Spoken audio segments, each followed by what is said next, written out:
చక్కటి పదాలు ఉన్నాయి, కానీ పరుష పదాలు మాత్రం వాడద్దు. Correct, exactly. సో మస్తానరావు గారితో మాట్లాడదాం. మస్తానరావు గారు, ఈ సోషల్ మీడియాలో నియంత్రణ అనేది అసలు ఆచరణలో ఎంతవరకు సాధ్యం అంటారు? ఇప్పుడు కాన్వర్జేషన్ విన్నారు కదా, ప్రియ గారు చెప్పినటువంటి ఆవేదన ఇదంతా. ఖచ్చితంగా అండి. ప్రియా చౌదరి గారు మీరు చర్చిస్తా ఉన్నారు కదా, ప్రియా చౌదరి గారు ఏదైతే వాస్తవాలు చెప్తారో దానికి ప్రియా చౌదరి గారిని వ్యతిరేకించే వాళ్ళు కూడా మీరు అన్నట్టు కింద కామెంట్స్ వచ్చేస్తా ఉంటాయి ఇప్పటికే చూస్తూ ఉంటే కానీ. సో అలాంటి సంస్కృతికి వెళ్ళిపోయాం మనం. నేననేది ఏంటంటే హైకోర్టు ముందుకు కానీ వాళ్ళ ముందుకు ఇట్లాంటి కేసులు వచ్చినప్పుడు, ఈవెన్ వాళ్ళ మీదే వచ్చినప్పుడు ఎక్కడా కూడా మార్కెటింగ్ గా చర్యలు తీసుకోవడం విధంగా కానీ తీర్పులు కానీ వచ్చే వ్యవస్థ మన దగ్గర లేదు. రొటీన్ కేసులు ఎలాగో ఈ కేసు కూడా అలాగే. అందుకే నేను అనేది ఏంటంటే, ఇప్పుడు నేను ఒక ఎగ్జాంపుల్ చెప్తానండి. ఇప్పుడు మనకి అంతర్జాతీయ స్థాయిలో కానీ ఎక్కడైనా యుద్ధాలు జరగాలంటే ఏం జరిగాయంటే ఆయుధాలతో చేసేవాళ్ళు, లేకపోతే ఎయిర్ ఫోర్స్ ద్వారా నేవీ ద్వారా ఆక్యుపై చేసేవాళ్ళు. ఇప్పుడు ట్రంప్ గారు కొత్త విధానం తెచ్చారు. ఏంటి? సుంకాల ద్వారా ఎక్కువ వేయటం, తద్వారా ఆ దేశాలను బలహీనపరచడం. అదేవిధంగా మన తెలుగు రాష్ట్రాల్లో ముఖ్యంగా చూసినట్లయితే ఈ వ్యవస్థలు లేదంటే పాలసీలు విధానాలు ఆయా పార్టీలు ఏ చర్యలు తీసుకున్నాయి, ఏ వాగ్దానాలు చేసినాయి, ఏవేమి ప్రజల్ని మోసం చేసినాయి అనే దాని గురించి కాకుండా డిజిటల్ యుద్ధానికి దిగిపోతున్నారు ఇదంతా కూడా.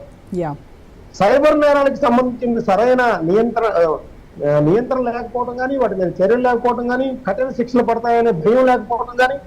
ఇప్పుడు నేనేమంటానంటే, అసలు ఇందాక ఒక చర్చ మీరు ప్రియా చౌదరి గారితో మాట్లాడతారు, ఆ ఛానల్ ఇంటర్వ్యూ చేశారు.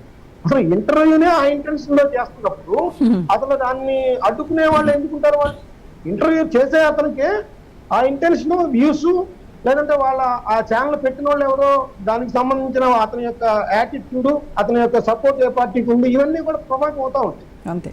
సో మీరు మనం యూట్యూబ్ లో చూస్తా ఉంటే అసలు వ్యూస్ కోసమే పుట్టుకొచ్చిన ఛానల్స్ ఎన్నో ఉన్నాయి. మనకి వ్యూసే కావాలి, ఎథిక్స్ లేవు. ఎథిక్స్ ఖచ్చితంగా కోరుకోవడం కూడా అది అత్యాశ. సబ్స్క్రైబర్స్ ఎంత ఎక్కువ మంది ఉంటే ఆ ఛానల్ ని ఆయా రాజకీయ పార్టీని క్యాప్చర్ చేయటం, వాళ్ళకి నెలకింత ఇవ్వటం, వాళ్ళు అనుకుంటున్న ఏదైతే సోషల్ మీడియాలో అంటారో, వాళ్ళ నాయకుడు అంటారో, వాటిని ఎమ్మటిని క్షణాల్లో వైరల్ చేసేది. తద్వారా ప్రజల్లో ఒక విషబీజాలు నాటడం, ఆ ప్రజలు తన్నుకొని ఉంటే వీళ్ళు పబ్బం కొట్టు, వచ్చే ఎన్నికల్లో అధికారమే వాళ్ళ పరమావధి. ఈ కుటుంబాలు ఎలా అయితే ముందు ఫ్రంట్ వారియర్స్ ఎలా అయితే వాళ్ళకి అనవసరమైన విషయాలు ఇవన్నీ కూడా. విషయాలను పక్కదోవ పట్టించేటటువంటి వ్యవహారాలండి ఇవన్నీ కూడా. ప్రభుత్వం జోలికి ఎవరు రాకుండా ఇక్కడికిక్కడే వీళ్ళని కొట్టుకుంటూ ప్రభుత్వ పాలసీలు అమలు కానటువంటి విషయాలను ఏది కూడా పాలసీ పరంగా మాట్లాడేటటువంటి విషయం లేదు. So topic diversions, issue diversions అన్నమాట ఇవన్నీ కూడా. దానికోసం ఈ భాషను సోషల్ మీడియాలో అలౌ చేశారేమో అనిపిస్తుంది నాకు ఒక్కొక్కసారి. అంటే ఇక్కడ యూట్యూబ్ వాళ్ళు కానీ, ఇప్పుడు షార్ట్స్ కానీ, లేదంటే ఏవైతే మనకి రెగ్యులర్ గా స్మార్ట్ ఫోన్లు వెళ్ళిపోతా ఉంటాయో రీల్స్ కానీ, వీటికి సంబంధించి ఎక్కడ అదుపు లేకపోవడం ఒకటి. రెండోది ఏంటంటే, అది ఎవరైతే మనకి నిర్వహిస్తా ఉన్నారో వాళ్ళకి ఈ భాష గురించి తెలియకపోవడం, ఈ భాషలో ఏది పూతు, ఏది కాదు, ఏది నివారించాలనేది కంట్రోల్ అనేది ఉండదు. వాళ్ళకి పదే పదే ఫిర్యాదులు వస్తే తప్పితే ఆ యూట్యూబర్ జోలికో, ఆ రీల్ చేసేవాడి దృష్టికో వెళ్ళే పరిస్థితి లేదు యాక్షన్కి. అప్పుడు వాడెప్పుడో ఇదంతా ఆ వ్యక్తులకు సంబంధించిన వ్యక్తిత్వాలను అయిపోయిన తర్వాత ఆ కుటుంబాలను అయిపోయింది. నేను చెప్తాను, ఇందాక రోజా గారు గుర్తు చేశారు. యాక్చువల్ గా తెనాలిలో, గుంటూరు జిల్లా తెనాలిలో ఒక ఇష్యూ జరిగింది. గీతాంజలి అనే ఆమె ఆత్మహత్యకు పాల్పడింది సోషల్ మీడియా సైకిల్ వల్లే. ఆ రోజు ఏంటంటే, ఆ రోజు గీతాంజలి అనే ఆమె ఒక సదస్సుకు హాజరైంది. నాకు అమ్మఒడి 5 సంవత్సరాలు వచ్చిందని చెప్పింది. ఆమె యాక్చువల్ గా 4 సంవత్సరాలే వచ్చింది, ప్రభుత్వం కూడా 4 సంవత్సరాలు ఇచ్చింది. ఆమె ఏదో పొరపాటులో దానికి వరుసగా 3 రోజుల పాటు ట్రోల్ చేస్తే ఆమె సూసైడ్ చేసుకోవాల్సిన అగత్యం ఏర్పడింది. అట్లాంటి పురుగులు పేరు వాళ్ళు. దాని మీద ఏం యాక్షన్ చెప్పండి? సంవత్సరాలు గడుస్తూ ఉన్నాయి. కేవలం సోషల్ మీడియా పని తీసుకుంటే ఆమె ప్రాణం, దానిలో అనుమానం ఏమి లేదు. వాళ్ళ కుటుంబం 10 లక్షలు ఇచ్చినా, 20 లక్షలు ఇచ్చినా ఆమె తీసుకురాలేదు కదా.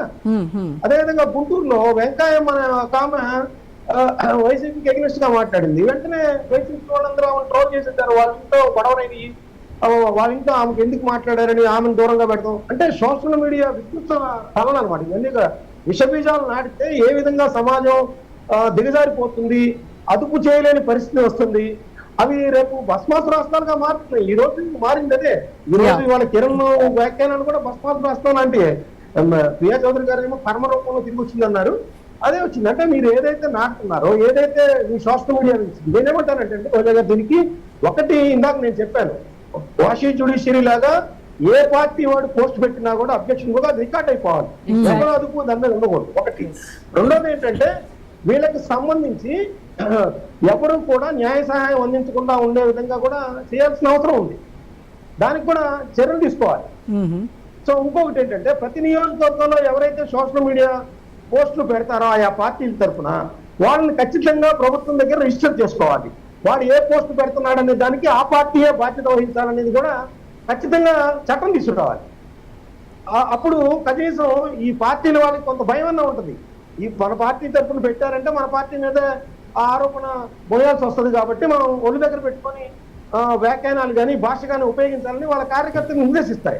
ఇప్పుడేంటి పవన్ కళ్యాణ్ మీద తిట్టాలంటే, లేదంటే జగన్మోహన్ రెడ్డి గారి మీద తిట్టాలంటే, లేదా చంద్రబాబు నాయుడు గారు తిట్టాలంటే వాళ్ళ ఇంట్లో ఆడవాళ్ళని వాళ్ళని అనగానే ఇప్పుడు చంద్రబాబు నాయుడు గారు ఆ రోజు పెద్ద ఎత్తున వెలిపించారంటే ఏంటి కారణం?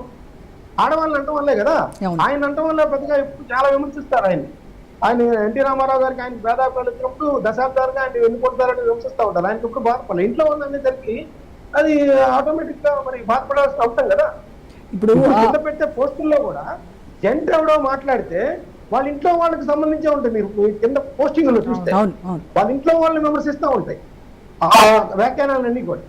సో ముందు ఆ వైఖరిలో అంటే ఆ అధినేతలు కానీ పార్టీల నాయకత్వాలు కానీ ఆలోచించాల్సిన విషయం ఏంటంటే ఒక చట్టసభలకు ఎన్నికైన వాళ్ళు ఆ విధమైన భాష ఉపయోగించుకోవడం అనేది సెల్ఫ్ రిస్ట్రిక్షన్ పెట్టుకుంటే దీన్ని ఎవరు అదుపు చేయలేరు, ఖచ్చితంగా అదుపు చేయలేరు. ఎస్ అండి, రైట్, ఓకే.